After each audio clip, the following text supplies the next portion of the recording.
Cuidado, es un tanque Tiger. No es un tanque Tiger, es un camión calcinado. ¿Y qué hay de ese? Semi-orga... ¿Y ese otro? Parece un árbol. Tienes que dejar de ser tan paranoico. No hay tantos Tigers para empezar. Nuestras posibilidades de encontrarnos con uno son... Te lo dije. El origen del Tiger I, considerado por muchos como el tanque alemán más famoso de la Segunda Guerra Mundial, es bastante complejo.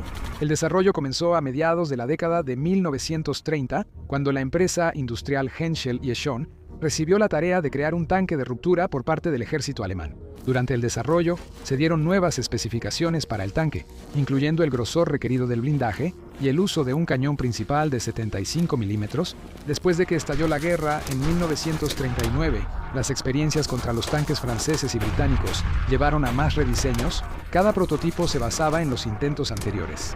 En 1941, Alemania lanzó la Operación Barbarroja. Aunque fueron tremendamente exitosos, los tanques alemanes tuvieron problemas para enfrentarse a los tanques soviéticos, especialmente el búnker móvil, que era el KV-1, y el omnipresente T-34, lo que provocó más rediseños.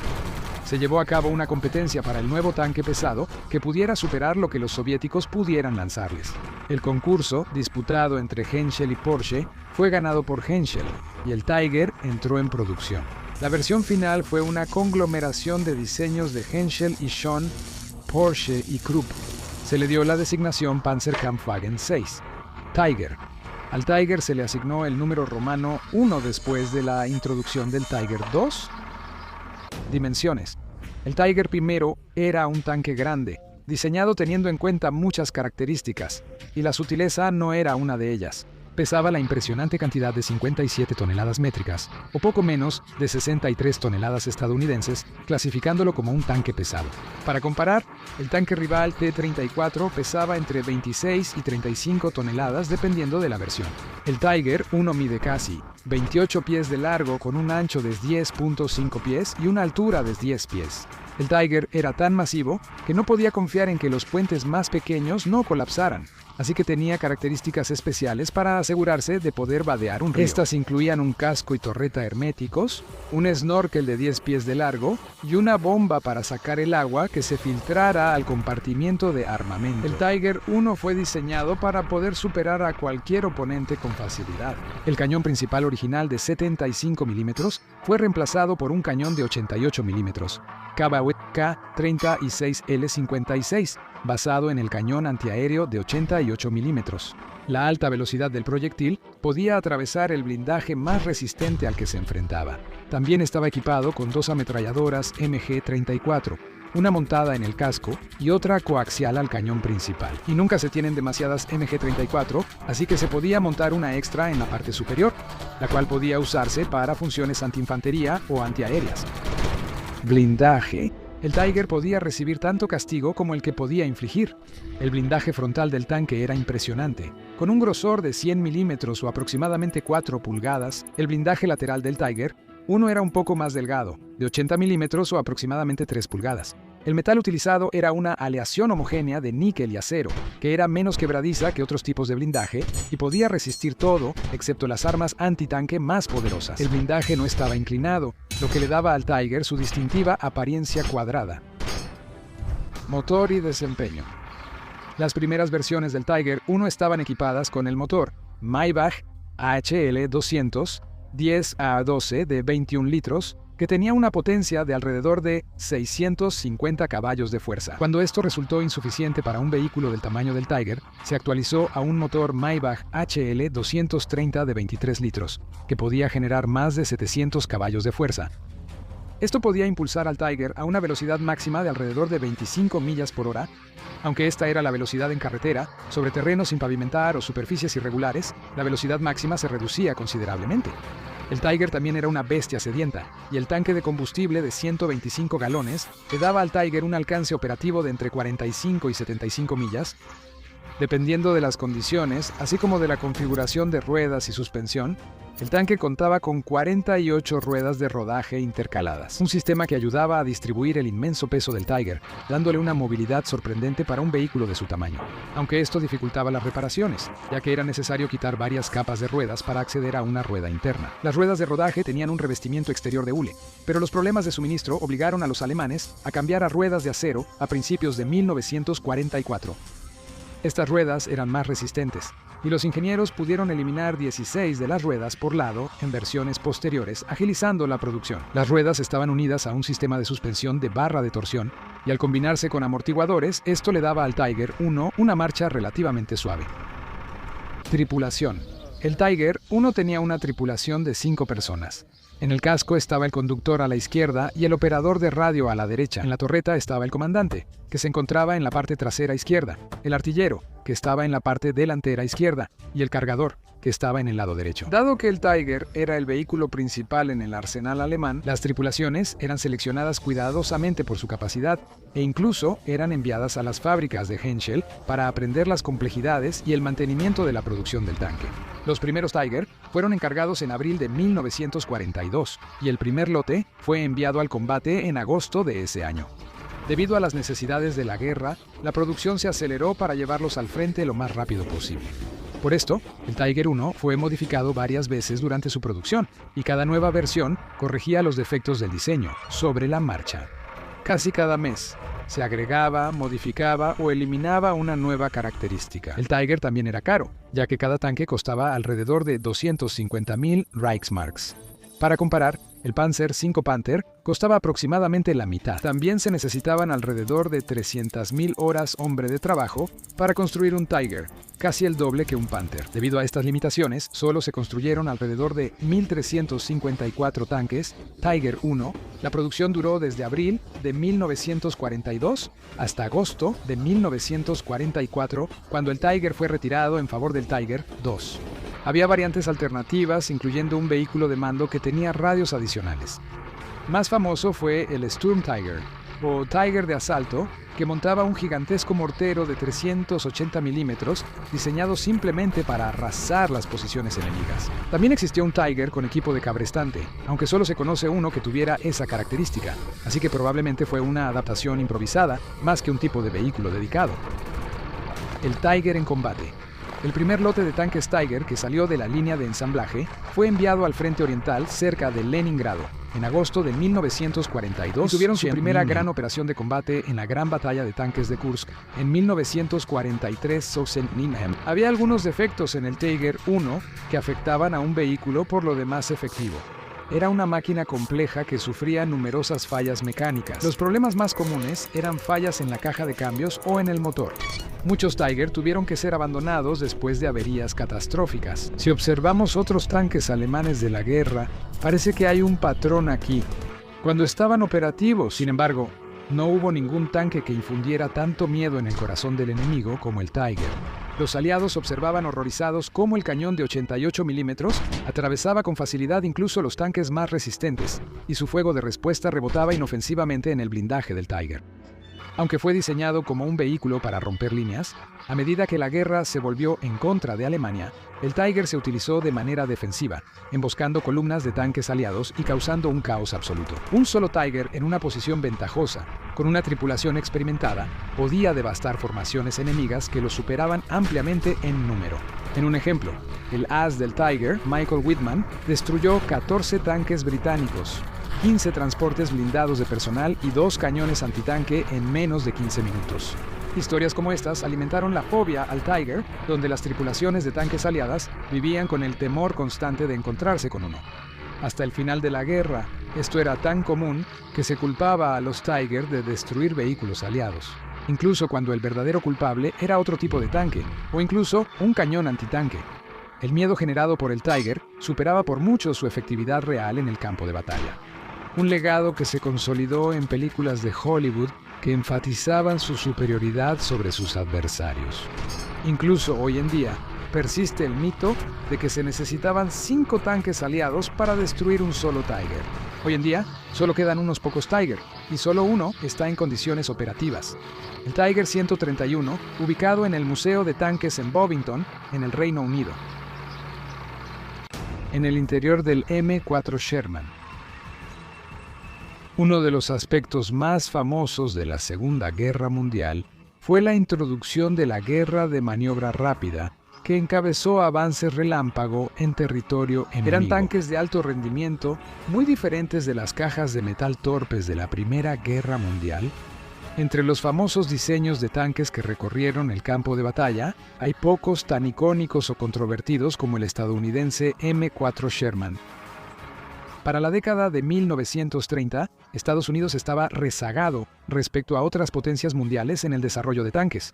A medida que comenzaba la preparación para la guerra en Europa, los estrategas estadounidenses diseñaron los tanques M2 y M3 vehículos, que se esperaba fueran suficientes para cualquier conflicto. Después del estallido de las hostilidades, varios M3 Lee fueron enviados a Gran Bretaña y renombrados como M3 Grant como parte de los acuerdos de préstamo y arriendo. Su desempeño provocó reacciones encontradas. El M3 era un tanque robusto y confiable que funcionaba bien en las duras condiciones del norte de África, pero las características positivas del vehículo terminaban ahí. Tenía un perfil alto, lo que lo hacía fácil de detectar y ofrecía un gran objetivo para el fuego enemigo. Otro aspecto desafortunado de su diseño, sin embargo, era la falta de una torreta giratoria. El cañón principal estaba montado en un montaje lateral con un arco de disparo limitado, lo que significaba que todo el vehículo tenía que girar para poder atacar a los objetivos. Teniendo en cuenta estas limitaciones, los planificadores estadounidenses usaron los planos del M3 así como del M2, pero lo hicieron más grande y más potente. Ya en abril de 1941 se estaban elaborando los planes para el M4 Sherman, y para septiembre de ese año, el primer prototipo estaba listo para las pruebas. Después de algunos ajustes menores, el M4 estaba listo para la producción a gran escala en febrero de 1942. Producción y variantes. El Sherman fue diseñado para ser simple y fácil de producir en masa. A lo largo de la guerra, 11 fábricas produjeron M4 en cantidades prodigiosas. Para cuando la producción se detuvo, se habían fabricado casi 50.000, solo superados en cantidad por el T-34 soviético. Debido a la naturaleza sencilla del chasis del M4, las modificaciones al diseño básico eran fáciles de desarrollar y se crearon numerosas subvariantes, incluidas versiones cazatanques más potentes y una variante lanzallamas. Y el chasis se utilizó como base para un obús autopropulsado, un vehículo de recuperación de tanques y un vehículo lanzapuentes. Dimensiones. El M4 Sherman está clasificado como un tanque mediano, con un peso de alrededor de 30 toneladas, una longitud de 19 pies 2 pulgadas, un ancho de 8 pies 7 pulgadas, y tenía una altura de 9 pies. Aunque esto puede variar un poco con cada subvariante. Rendimiento. El Sherman era impulsado por un motor Continental R975C, uno de 9 cilindros, capaz de producir hasta 400 caballos de fuerza y podía alcanzar velocidades de alrededor de 30 millas por hora. Más tarde, a las variantes se les dieron motores más potentes que podían generar hasta 450 caballos de fuerza. El tanque de combustible podía contener hasta 175 galones de gasolina, lo que le daba un alcance máximo de alrededor de 120 millas. Debido a su construcción simple y confiable, el M4 podía recorrer hasta 4.000 millas antes de requerir mantenimiento, lo que le permitía permanecer en el campo más tiempo que muchos otros tanques de la época. Si se necesitaban reparaciones, el diseño simple significaba que las tripulaciones podían realizar reparaciones básicas por sí mismas, en lugar de necesitar equipo especializado o mecánicos dedicados. Tripulación del tanque. La tripulación de un Sherman consistía en 5 hombres: el comandante, el conductor, un copiloto que también operaba una ametralladora, el artillero y el cargador. El interior del M4 era espacioso en comparación con muchos otros tanques, y aunque las condiciones estaban lejos de ser lujosas, era un poco mejor que la mayoría de los vehículos contemporáneos. El acceso se realizaba a través de 4 escotillas, 2 ubicadas en la parte frontal del casco, otra en la parte superior de la torreta, y una escotilla de escape en el piso, detrás del asiento del conductor, que permitía a la tripulación abandonar el vehículo en caso de emergencia. El conductor se ubicaba en la parte frontal izquierda del casco y dirigía el tanque con un par de palancas de control y pedales en el piso, con los controles de la transmisión directamente a su derecha. La visión hacia el exterior se proporcionaba originalmente mediante una ranura de visión, pero esta fue reemplazada por un periscopio. Los conductores tenían un campo de visión limitado y dependían del comandante para obtener información precisa para dirigir el tanque. A su derecha se sentaba el copiloto, quien también operaba una de las ametralladoras calibre .30. Si el conductor quedaba incapacitado, él tomaba su lugar como reemplazo. Detrás se encontraba el artillero, quien giraba la torreta.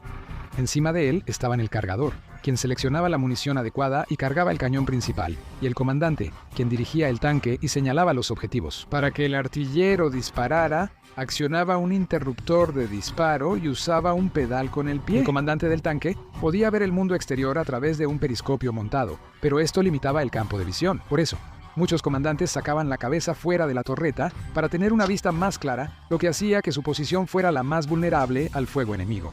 Las órdenes se daban verbalmente a través de un sistema de intercomunicación, pero las tripulaciones experimentadas se comunicaban de manera no verbal, como cuando el cargador tocaba al artillero con el pie para indicar que el cañón estaba cargado, ahorrando valiosos segundos en el campo de batalla.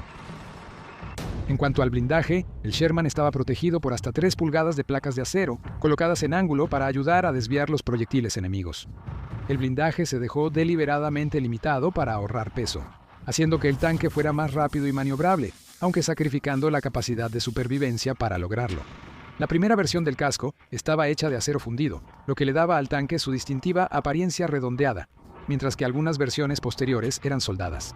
Las versiones posteriores del Sherman también presentaban un blindaje más grueso en respuesta a los encuentros con sus contrapartes alemanas. Las tripulaciones de los tanques en el campo a menudo suplementaban el blindaje con protección improvisada, frecuentemente en forma de costales de arena, bloques de cemento, eslabones de oruga de repuesto o cualquier otra cosa que pudieran conseguir. Este tipo de blindaje proporcionaba una protección adicional limitada, pero también forzaba la suspensión y el motor, y el general George Patton prohibió esta práctica, aunque las tropas continuaron haciéndolo de todos modos.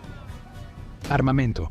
Las primeras variantes del Sherman que salieron de la línea de producción estaban equipadas con un cañón principal de 75 milímetros. Esto era generalmente efectivo contra muchos de los primeros tanques alemanes, como el Panzer III y IV, aunque tanques posteriores como el Panther y el Tiger podían desviar fácilmente el proyectil de baja velocidad, especialmente contra su blindaje frontal.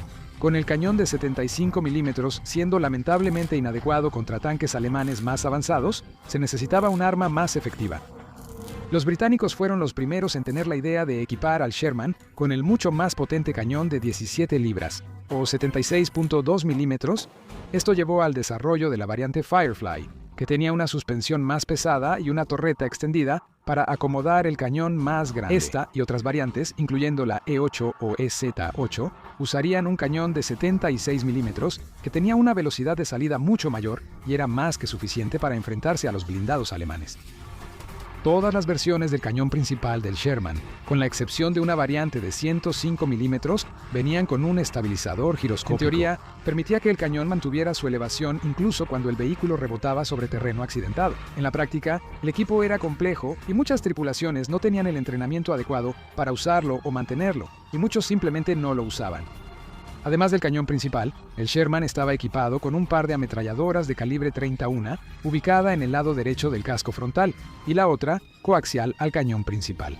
Una ametralladora calibre 50 de mayor tamaño estaba montada en el exterior de la torreta, con capacidades tanto antipersonal como antiaéreas, además de su uso continuado en el servicio de posguerra.